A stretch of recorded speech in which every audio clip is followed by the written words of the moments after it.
Tira banana ang ultimate challenge. Bawal sipain o pigilan ng paa ang mga orange. Bawal hawakan ng belt, tali, saging at hula hoop. 4 na orange ang kailangan mong ma-shoot sa hula hoop. Pinag-uusapan na dito, 1 million pesos. If you win 1 million, anong gagawin mo sa pera? Pang-executive check-up ng family ko. Lalo yung dad and mom ko. At sa kapatid at saka sa dalawang mas batang kapatid. Lalo na yung third kasi meron siyang sakit before na sa dugo. So ngayon, kailangan ko siya ulit pa-check up para sure lang kami na safe. Everyone. Tama, health is wealth. Health is well. Okay, so pag nagawa to, 1 million pesos. Good luck. Bawal sipain o pigilan ng paa ang mga orange. Bawal hawakan ng belt, tali, saging at hula hoop. 4 na orange ang kailangan mong ma-shoot sa hula hoop. You have a minute to win it. Good luck. The game begins in 3, 2, 1.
Time's up.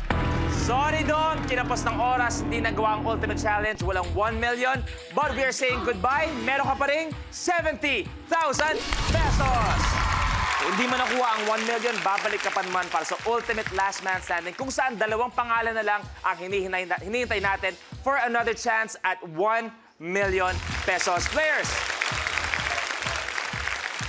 Sino kaya sa ating mga players ang susunod na makakabawi at sino kaya ang dadagdag na challenger para pahirapan na ating mga players? Lahat ng yan, malalaman niyo yan bukas dito pa rin sa Minute to Win It, Last Man Standing.